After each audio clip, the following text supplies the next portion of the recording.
सर्वत्र सबुद्ध ते प्राप्नुवन्ति मामेव सर्वभूतेर्न अमे क्लेशोऽधिकदृष्टिषु अव्यक्तशक्तचुदिषु अव्यक्ताय गतिर्दुःखं देवद्भिरपदे एतो सर्वाणि कर्माणि मयि सन्नस्य मत्पर अनन्यनेव गणमामध्यन्तपाशते ईशमोहं समर्धत्त मृत्युसंसारसागर भवामि न चिरत्पार्थमया विशितचरिषम् मया विमन अदत्समय बुद्धिमेश इव शिष्यमयमातुर्धन संसा अथो चित्तं समाधातु नाशो गुणशिमस्थिरम् अभ्यासगुण ततो ममिच्छप्तो धनञ्जय ओम अभ्यासोपशमर्थोषि मत्कर्म परम भवो मदर्थम अपि कर्माणि पूर्वमसिद्धिमोषि अमथुरुपशप्तोषि कर्तमोदमस्सिद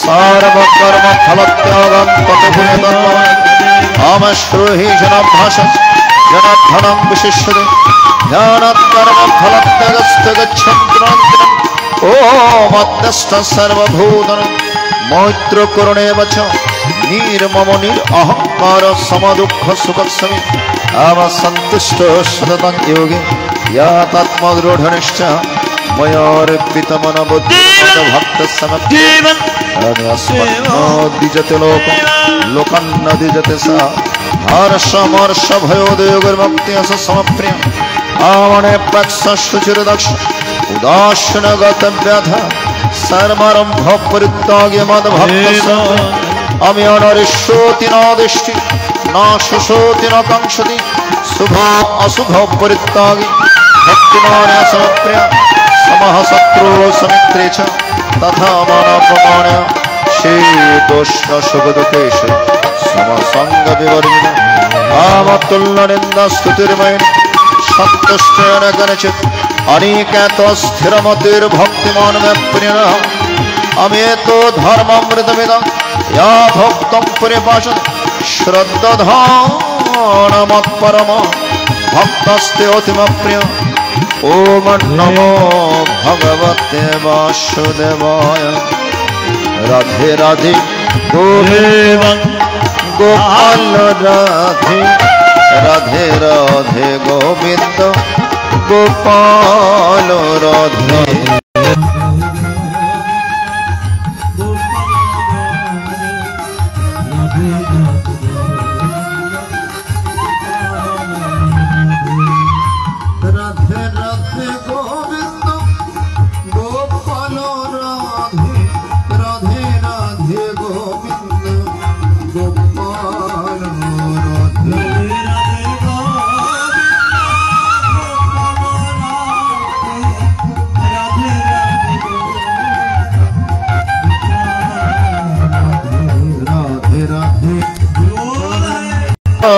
गोपाल राधे राधे राधे गोविंद गोपाल राधे राधे गोविंद गोपाल राधे राधे राधे गोविंद गोपाल राधे महाभारत शतसहस्राय वयासिकं विष्म पर्वणि श्रीमद् भगवद गीतासु उपनिषत्सु ब्रह्मविद्यायां योगशास्त्रे श्रीकृष्ण अर्जुन संवादे भक्ति योग नामकं द्वादशोऽध्यायः यदस्करं परिभ्रष्टमत्रहीनं च भवेत् पूर्णं भवतु तत्सर्वो प्रसादादञ्जनाराधन जय गीता जय गीता जय गीता गुरुचरण मूल्य धन बाध भक्ति रसे मानव जन्म सफल हबे गुरुर उपदेशे मानव जन्म सार्थक हबे गुरुर उपदेशे। গুরুর চরণ মূল্যধন বাঁধো ভক্তি রসে। তিলকমালা পরিধান করলে কেবল ভগবানকে পাওয়া যায় না। ভগবানকে পেতে গেলে অন্তরের মধ্যে তিলক পড়তে হবে। এটা আমরা যাহা সেজেছি এগুলো বাহ্যিক তিলক, কিন্তু অন্তরের মধ্যে তিলক যতক্ষণ আপনি কাটতে পারবেন না, যতদিন আপনার হৃদয়ের মধ্যে সে ভক্তির ভাবের মহাভাবের নিষ্কাম প্রেমের উদয় না হবে, বাহ্যিকভাবে আমরা যত কিছুই করি না কেন ভগবানের কৃপা পাওয়া যাবে না। রাবণও তো তিলক পরিধান করেছিল। রাবণ কিন্তু সেই ভক্ত নয় বলে মনকে তিলকায়িত করতে পারে নাই বলে ভগবানের হাতে নিধন হতে হয়েছে। ভালো করে লক্ষ্য করবেন, সবচাইতে শিব ঠাকুরের বড় ভক্ত হচ্ছে রাবণ। শিব ঠাকুরের বড় ভক্ত।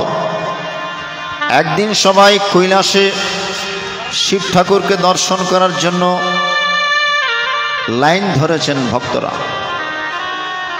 রাবণ বলছেন, আমি লাইন ধরতে পারবো না, আমি ভিআইপি লাইনে শিব ঠাকুরকে দর্শন করতে চাই। এত লাইন ধর আমি দর্শন করতে। কত বড় ভক্ত দেখুন তো। প্রবেশ করতে না পেরে কৈলাস পাহাড়কে সেই নাড়া দিতে শুরু করেছে, কৈলাস পর্বতকে নাড়া দিতে শুরু করেছে। পার্বতী বলছেন, হে প্রভু, এই কৈলাসে তো কখনো ভূমিকম্প হয় না, এখন ভূমিকম্প হচ্ছে বলে মনে হচ্ছে। বলে না ভূমিকম্প, ওই আমার পাগলা ভক্ত রাবণ এখানে প্রবেশ করতে না পেরে সেই কৈলাস পর্বতকে ধাক্কা দিচ্ছে, নাড়াচাড়ি। শিব ঠাকুর এসে বললেন, এ রাবণ, এই কৈলাসে তোমাকে রাস্তা, আমি তোমাকে দর্শন দিতে শ্রীলঙ্কায় যাব, লঙ্কায় যাব, তোমাকে কষ্ট করে এখানে আসতে হবে। কত বড় ভক্ত দেখুন।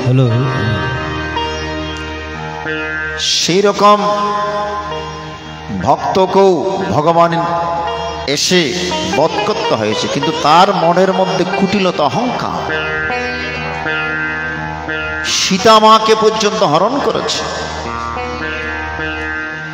তো যতই আমরা বাহ্যিকভাবে সাজি না কেন, অন্তর যতক্ষণ পরিষ্কার না হবে, অন্তরের মধ্যে যতক্ষণ তিলক পড়তে পারবো না, ততক্ষণ আমাদের মন পরিশুদ্ধ হবে না। এজন্য দুইটা জিনিস থাকলে ভগবানকে পাওয়া যায় না। যশোমতী মাকে সবাই এসে নালিশ দিচ্ছেন। যশোমতী মা আজকে ঘর কালকে ঘর গিয়ে কানাইয়া ননি চুরি করে খাচ্ছে। তো যশোমতী মা একদিন দুদিন তিন দিনের মাথায় সেই কানাইয়াকে এনে বেঁধে রাখার চেষ্টা করছে। কোন মাস হয়েছিল মায়েরা জানেন তো? দামোদর মাস। কোন মাস? কার্তিক মাস, দামোদর মাস। এই কার্তিক মাসে আমার মায়েরা অনেকে সে প্রদীপ প্রজ্বলন করেন, ব্রত পালন করেন, হবিষ্যান্ন গ্রহণ করেন, নিরামিষ আহার গ্রহণ করেন। অনন্তসীম ভগবান, যাকে মুনি ঋষিরাও পর্যন্ত 1000 বছর সাধনা করে বাঁধতে পারেনি, মাতৃ স্নেহের মধ্যে ভগবান বাধা পড়েছিলেন। কিন্তু যশোমতী মা যখন প্রথমে বাঁধতে চেয়েছিলেন কোমরে দড়ি দিয়ে, 2 আঙ্গুল দড়ি কম পড়েছিল। 2 আঙ্গুল কেন? প্রত্যেকবার 3 আঙ্গুল তো কম পড়ল। আমাদেরকে শিক্ষা দিলেন যতক্ষণ দুইটা জিনিস অন্তরের মধ্যে থাকবে ততক্ষণ ভগবানকে বাঁধা যাবে না। একটা হচ্ছে কামনা, আরেকটা হচ্ছে বিষয় বাসনা। এই দুইটা জিনিস যতক্ষণ অন্তরে থাকবে ভগবানকে বাঁধতে পারবে। যশোমতী মা 1 ঘন্টা চেষ্টা করেও ভগবানকে বাঁধতে পারেনি, কারণ যশোমতী মায়ের মনের মধ্যে তখন ক্রোধ ছিল, রাগ ছিল। রাগের বশীভূত হয়ে তো ভগবানকে বাঁধা যায় না। 1 ঘন্টা পর যশোমতী মায়ের সেই রাগ এখন অনুরাগে পরিণত হয়েছে। এখন আর রাগ নাই, এখন প্রেমে পরিণত হয়েছে। যশোমতী মায়ের চোখ দিয়ে ঝরঝর করে অশ্রু বিসর্জিত হয়েছে। এবার ভগবান বাধা পড়েছেন মায়ের হাত। বুঝতে পেরেছেন? যখন রাগ ছিল, ক্রোধ ছিল, তখন বাঁধতে পারেন। যখন সেই রাগ, সেই ক্রোধ প্রেমে অনুরাগে পরিণত হয়েছে, তখনই ভগবান বাধা পড়েছিলেন। এই জন্য গুরু গোবিন্দকে বাঁধতে গেলে অহংকারের রশি দিয়ে বাঁধা যায় না, ভক্তি রশি দিয়ে বাঁধতে হয়। এই জন্য লালন সাইজি গাইলেন, গুরুর চরণ মূল্য ধন বাঁধা ভক্তি রসে, মানব জনম সার্থক হবে গুরুর উপদেশে। শুধু দীক্ষা নিলে হবে না, গুরুর কাছে গেলে হবে না, গুরুর উপদেশ মানতে হবে। আমরা দীক্ষা নিয়ে কাজ শেষ, গুরুর কাছে দীক্ষা নিয়ে কাজ শেষ, আর কিছু নাই। আচরণ নাই। আচার প্রথম ধর্ম। প্রথম ধর্ম হচ্ছে আচরণ। গুরু যেই আদেশ উপদেশ দিয়েছেন এগুলো আমাদেরকে পালন করতে হবে।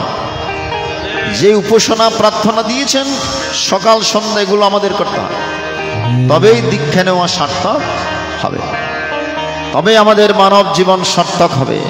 লালন সেজে গাইলেন, মানব জনম সফল হবে গুরুর উপদেশে, গুরু চরণ অমূল্য ধন বাঁধা ভক্তি রসে, গুরু চরণ অমূল্য ধন বাঁধা ভক্তি রসে। মানব জনম সফল হবে গুরুর উপদেশে, মানব জনম সার্থক হবে গুরুর উপদেশে, গুরু চরণ অমূল্য ধন বাঁধা ভক্তি রসে, গুরু চরণ অমূল্য ধন বাঁধা